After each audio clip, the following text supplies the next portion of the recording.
What were we talking about before I got sidetracked? Jamie, Yeah, Jamie, go ahead. they don't in school. They don't teach us anything important. They don't teach us I agree with you on anything that. that'll make us challenge the authority that we believe they have over us. They don't teach us who we are, where we are. They don't teach us the power of our thoughts. They don't want us to know that astrology is the real science. Astronomy is pseudoscience. Now, why, when did they start, and who's they? You know what I mean? Those three questions right off the bat. Well, you have the Council of Foreign Relations, the Bilderberg Group, the Club of Rome. These are all of the organizations, the United Nations that are run by these elite families that rule the world. But in truth, they are just the puppets for the real controllers that we don't know who they are. They probably live in the lands beyond Antarctica. There's many stories of explorers in the not that long ago, maybe 100 years ago, going beyond Antarctica and finding these lands. This whole globe lie is less than 100 years old.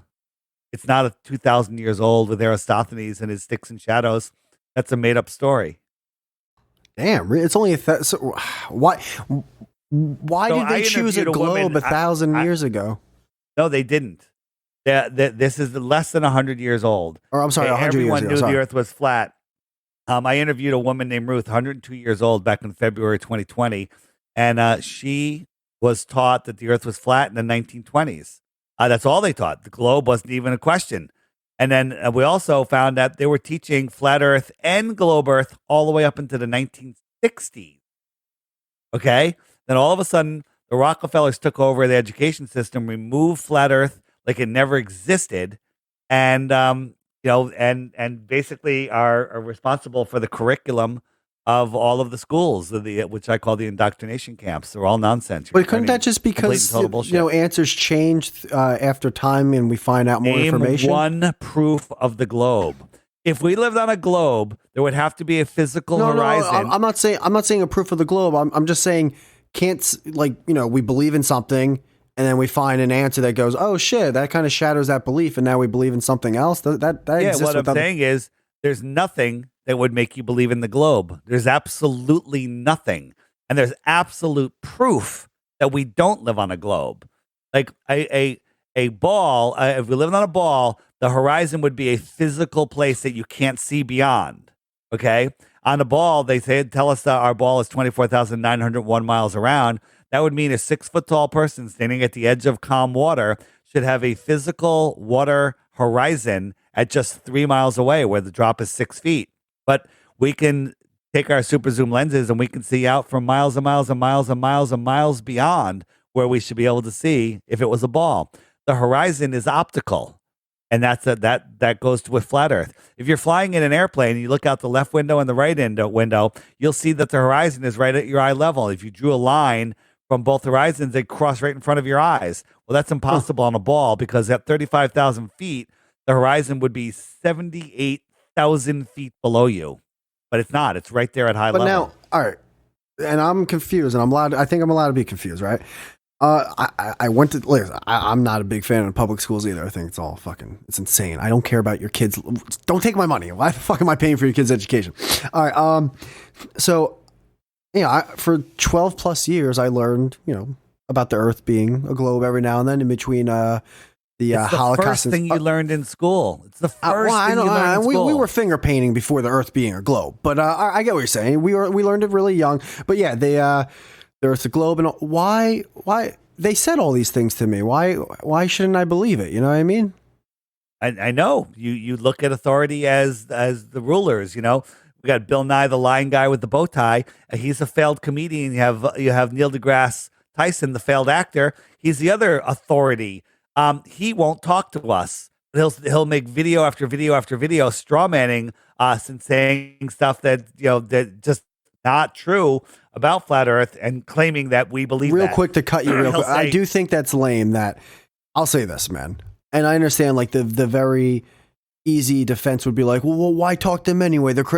It is lame that you would just because there are I see them pop up because of the YouTube algorithm or whatever of just not Bill Nye but Tyson just making a joke or bashing flat Earth and everything. It's like, dude, how about you have a fucking 1 hour? Like, and don't pick like the guy that you're going to be like, I'm going to fucking destroy the. Like, have an hour debate with someone if you're going to just keep fucking like basically fucking his wife over a coffee table. He won't. He won't do it. That is lame. I do think that's lame. We destroy him. Well, I don't. There's not you're a using that single word now proof too. of the globe. No, but here's the thing. It's just a funny word. There's not a single proof of the globe. There's not a single proof of the globe. There's plenty of proof that it's not a globe. But here's the thing again. They told me this. Whoever they is, whatever. Like they also told you we went to the moon. They also told you that you need government or there'd be chaos. But shouldn't I believe what people are saying to me when they have? They also told you that dinosaur juice comes out of the ground. And that's what we're running our cars on from dinosaurs. They also told you that dinosaurs exist. They also told you that nuclear bombs exist. They also told you that we're overpopulated when every family in America could live in Texas and have a half an acre. Okay. They also told you they told you that we're at the peak of intelligence when in fact there was an advanced civilization here in the 1800s, far more advanced than we are now. Okay. They've rewritten history. They didn't tell you about the mud floods. They didn't tell you about the reset in the late 1800s. They told you about the Wild West when none of that is true. Yeah, but why is their version of the truth they're trying to paint for me? Why can't I believe it? Because there's no evidence of it, and there's plenty of evidence that disproves it. You go look at the buildings, these incredible steeples and buildings that were supposedly built in the 1800s when we had horse and buggies, and we can't even move them now. Just recently, I forget where it was, somewhere in America, they were moving an obelisk. Not even that big of one. Am I supposed to know what an obelisk is? An obelisk is a what? It's like a